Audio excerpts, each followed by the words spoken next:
So, hello guys. So, before anything else, I'd like to introduce myself first. I am Ramil Gonzalez from MAED 1C, and for today, I'll be discussing which is the importance of participatory planning and the issues related to it, especially in this kind of crisis that we are experiencing right now. So, for today, I hope and I pray that you would learn something about this topic. So, check out and watch this. From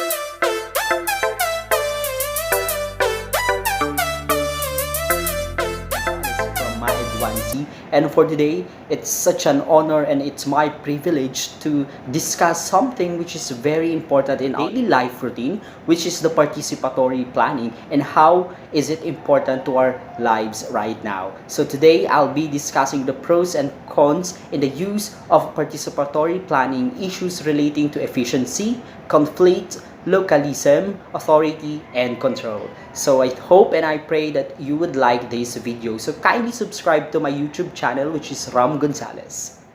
So before anything else, I'd like to discuss first what is planning. So we all know that planning is very essential and important in our daily life routine. It's something that make all things possible. And if we have a plan or a certain plan, we could have an amazing job or output that we really want to achieve in our lives. So as long as we have a particular plan and a concrete plan which is continuous and relatable to other people, then I think it would be a great or we could have a great organization or output that we are aiming for. So before anything else, I'd like to show to you the importance of planning. Why planning is important. First, it increases efficiency.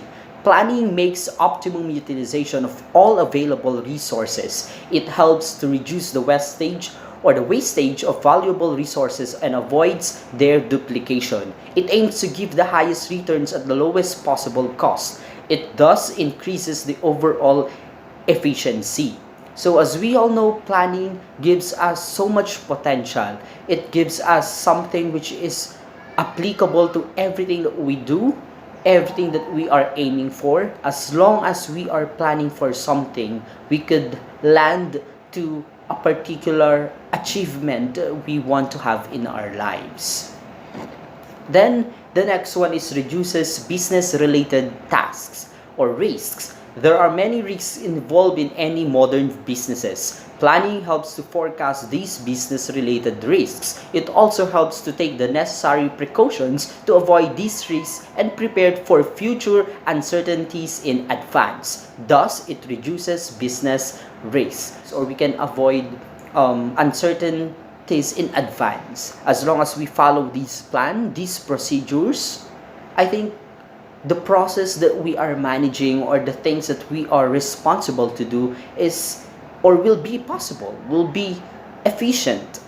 And the next one is the facilities proper condition or coordination and aids in earlier. For today, I'll be discussing the participatory planning. But before anything else, what is participatory planning? So a participatory planning process is not without challenges. The top two being time and money. Many districts try to shortcut the process, limiting their planning team to top school administrators and their architect. While this may seem to be more efficient, the richness and the resources that can be brought to the table by various stakeholders and the community at large, as well as the buy-in and financial support that comes when the community owns the school, can be lost. So as we all know, community and the school should have a great and harmonious relationship with each other. In school, or we teachers should let the community to be related or to be aware of what is happening inside the school, because they are part of the school, they are part of the school, so they should know everything that is happening to this school itself. And one of the great things we have the ability to try and to do is plan. So a planning out calendar is making sure that we do have the time with our family, or making sure that the next steps or goals is achieved. If you don't plan, if you will fail to plan, then you are actually planned to fail. So I always heard that even before. I just want you to know that not every one of us are good in planning. So we just have to let somebody help us to share our vision, and with that we could have a great collaboration for us to know what plans or what is the importance of planning. So this video will help you to know something about the participatory planning, and it will help us to make start or to have the start of making things better and bigger. In participatory planning, so like what I have said earlier, dapat po kasi related ang community sa kung ano man plans or decisions na meron ng school. Especially, parents must have a good relationship with the teachers. Kasi tayo pong teachers, tayo po nakakaalam ng activities na mga ginagawa ng bata everyday from 6 a.m. up to even 4 p.m. So tayo po yung may hawak ng time nila. Uuwi po sila sa bahay at makikita ng mga parents nila yung mga activities na ginawa nila for the entire day. So tayo po dapat ay transparent dun sa activities na ginagawa nila, and we should let our parents or let their parents be aware on the activities that their children are doing. So participatory planning means asking and listening. So sometimes in a group of people, minsan kasi po nalilimutan natin makinig sa mga kasama natin, but in terms of planning, we have to invest good relationship with other people who are involved in planning. So, katulad po ng sinabi ko kanina, it's something or it means asking or listening. So, you have to let them suggest on the things that they know about something, or it's a process which is collaboration. So, matuto po tayo na pakinggan po yung suggestions ng ibang tao. Kasi sometimes yung sinasuggest po nila sa atin might be more helpful than anything else. So it means asking and listening, and it is the purpose must be to engage the community, not to seek buy-in on decisions already made. The questions must go far beyond asking, what do you want? So it is by asking that question, we are getting those suggestions, those questions which are sometimes helpful. So as long as we know how to listen or to ask their suggestions, mas mapapabilis po yung pagpaplan natin, at yung plan po na naiisip po natin, mas magiging meaningful siya kasi we are providing different ideas, different perceptions from different people. Mas mapapaganda po natin yung ganong concept.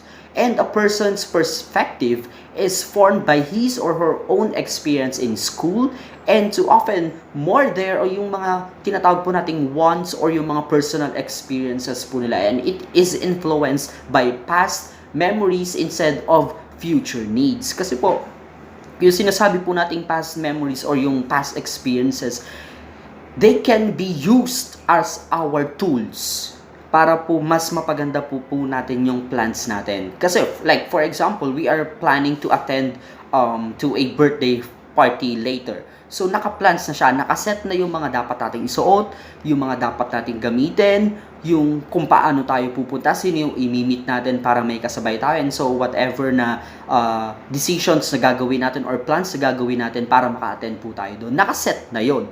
Pero magbabago siya because of different difficulties. So para malampasan po natin yung difficulties na yon, dapat meron tayong mga options na gagawin natin para yung plan natin ay matuloy pa rin siya. And the starting point should be the development of a shared vision for education. So, di ba po, we teachers, katulad po natin, mga teachers, yung parents po natin and yung community, wala po silang ibang gusto kung di ma-provide yung needs ng mga bata, which is the good quality education as what we are giving and providing to our learners. So, ganun din po yung gustong mangyari po ng community, and we have the same vision for our learners to help them by using their books in reading or by using their pencil in writing their own future. And it is a diverse planning team can come up with simulating or stimulating new ideas, understandings, and a future support for the educational activities of a school system. Katulad po ng sinabi ko kanina, new ideas. If we are preparing for our future, dapat po ito ay magka-come up po tayo sa may magandang understanding, communication, and collaboration with each other. So kung gusto po natin yung ating pong plans ay masunod, or yung vision natin ay masunod, so dapat po maging creative siya, maging relatable siya, at realistic po siya. Hindi yung, okay, we are planning for something to happen, but we are not doing to make it happen. So, as always, remember that planning, we also need to do something to make it happen. So, one of the factors that we have to consider in terms of participatory planning is to know the advantages or disadvantages, or the pros and cons of it in terms of efficiency. So, these are the pros or the advantages of efficiency in terms of participatory planning. First, technical or economic efficiency is not all in education. Then, the gains in relevance and quality, the additional resources mobilized for education, the enhanced employability of students, all these benefits likely to occur from participatory planning, and it would be more than important if we could have these advantages in efficiency in participatory planning. Or while the cons or the disadvantages of efficiency in participatory planning, first is it distracts educational institutions from their primary business, and it costly because more people will have to devote more of their time. So syempre po, may mga hindi po natin mapipilit yung ibang tao sa community, especially some of the parents, na i-involve talaga yung sarili nila every single day of their life. Kasi hindi po natin hawak yung kanilang activities in a day. Other parents have their own work. So, mas i-devote po nila at mas gagamitin po nila yung time nila dun sa work nila rather than staying in school and or using their time in the school. So, mas dun po yung ginagawa po ng parents, yung ibang parents po, yung ibang part of the community, instead of staying in the school for at least 8 hours. And also, it's uneconomical because the competence and special qualities or qualifications of professional manners are sometimes distracting. Ang importante po dito ay they should know on what is happening to their child. Yun po yung pinaka-importante po natin. Sometimes, kahit po gustong-gusto po nila maging involved sa programs or activities inside the school, hindi po nila kayang ibigay yung 101% of effort na kailangan nilang mai-share sa atin dahil meron din po silang mga responsibilities every single. And also, conflict is present everywhere. So, as we all know, palagi pong nangyayari po yung conflict natin. For example, before po na mag-lockdown, because of this stigma, because of this crisis that we are experiencing right now, may mga plans na po tayo na bago siya, it is because of the crisis that happened to us unexpectedly.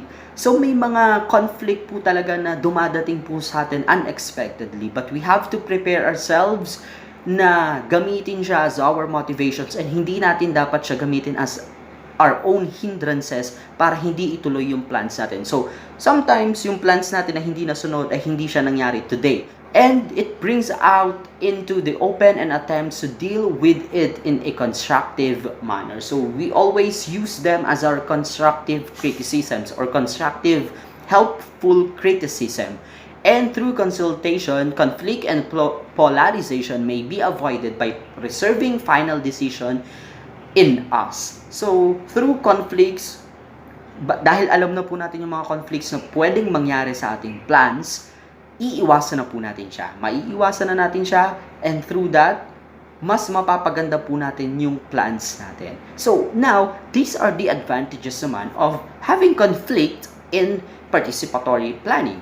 First and foremost, it involves many people with divergent points of view, conflicting values and rival interests. Thus, educational decision making will be struggled or struggle. So katulad ng sinabi ko kanina, proper communication, especially if you are in a group of people who are creating a plan. Dapat marunong ka mag-invest ng proper communication. You are getting their suggestions, their comments about something else that you are planning for. So, dapat ikaw mismo, para ma-avoid natin yung ganitong conflict sa grupo natin, dapat you know how to get their points of view constructively. Sometimes, yung iyong ideas or your own thoughts about something ay iba sa pananaw ng ibang tao because of their own interests, sometimes because of their religion or their own thinking about something. Dapat alam po natin kung paano i-manage yun for us to be able to create a good plan. Kasi minsan, may mga, especially sa example, sa group of friends, you are planning to have a vacation. And then, may iba sa atin na ayaw ng ganito, ayaw yung plan na to, ayaw yung iniisip mong plan. We have to consider also their own points of view. Kasi kung hindi natin i-consider yun, maaring hindi magiging exciting or hindi magiging what do you call this, successful yung plan natin. So as long as you are getting their own points of view constructively, mas mapapaganda po natin and mas magiging successful po yung plan natin. And also, we have the localism and mediocrity and authority and control.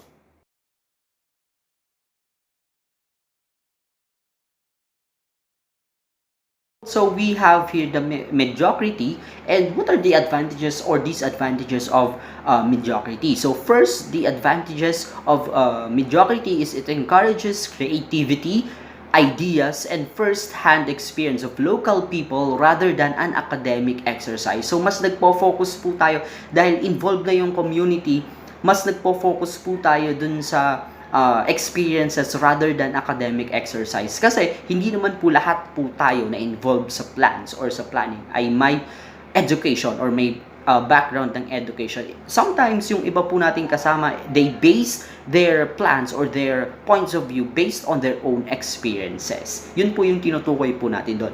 And also, it provides competence through technical assistance groups. Yun po yung pinaka-importante. Palagi po tayong merong group of people na kaagapay or assisted by group of people para po mas mapaganda at mas mapalawak po natin yung plans na iniisip po natin. And kung meron po tayo nun, so also we have these advantages at dapat po nating iwasan in terms of mediocrity. First, it involves many people who are not formally qualified, particularly na po dun yung mga estudyante po natin. So, and planners' expertise will be subjected to majority rule. Kasi nga po, hindi naman po lahat ay qualified to involve themselves in planning. Also, we have the authority and control. So, medyo po magaan-gaan na po ito yung sa part natin. So, these are the advantages of authority and control in terms of participatory planning. First is it holds control over the planning process by means of the broad and the general acts of directives laid down by authorities. So because of we are a good follower, mas nako-control po natin yung over the planning. Mas nagiging maganda po yung kalalabasan po ng plans natin because we are following something. We are getting these things by following all the rules given by the authorities. And it does not aim at control over other people's behavior. Instead, it enhances the control over a common activity, the degree to which all parties concerned achieve their common objective, which is making the educational process relevant to other people. So, these are the disadvantages naman po ng authority and control. First, it represents a loss of teachers' own authority. It dissolves necessary control and in education. We just have to focus on the pros or the advantages that it might help us. Kasi po, pero wag po nating kalilimutan na yung conflict po, it doesn't serve as negative at all.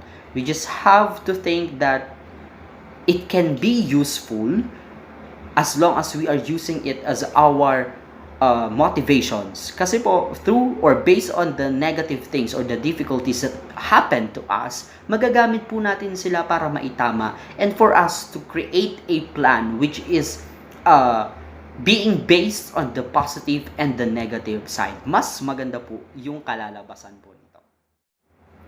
So, ayan po. So, yun po yung topic of for today, which is the participatory planning related to the issues for the efficiency, conflict, localism, mediocrity, and authority and control. So, sana po marami po kayong natutunan sa aking pong topic. So, you are free to write your suggestions or anything that you want to share with this topic. Just click and subscribe to this channel and pwede nyo pong i-share po lahat po ng mga suggestions nyo or additional informations from this topic po na i-discuss ko po sa inyo. So, I hope that mas marami pa po tayong natutunan with this topic and sana po maging safe po tayong lahat dahil po sa crisis na kinakaharap po natin and just pray and always prepare for something, plan for something. Always remember that in planning, you have to do something to make it all possible. So once again, I am Ramil Gonzalez and always pray and always keep safe. God bless. I just say whatever 'cause there is no way you're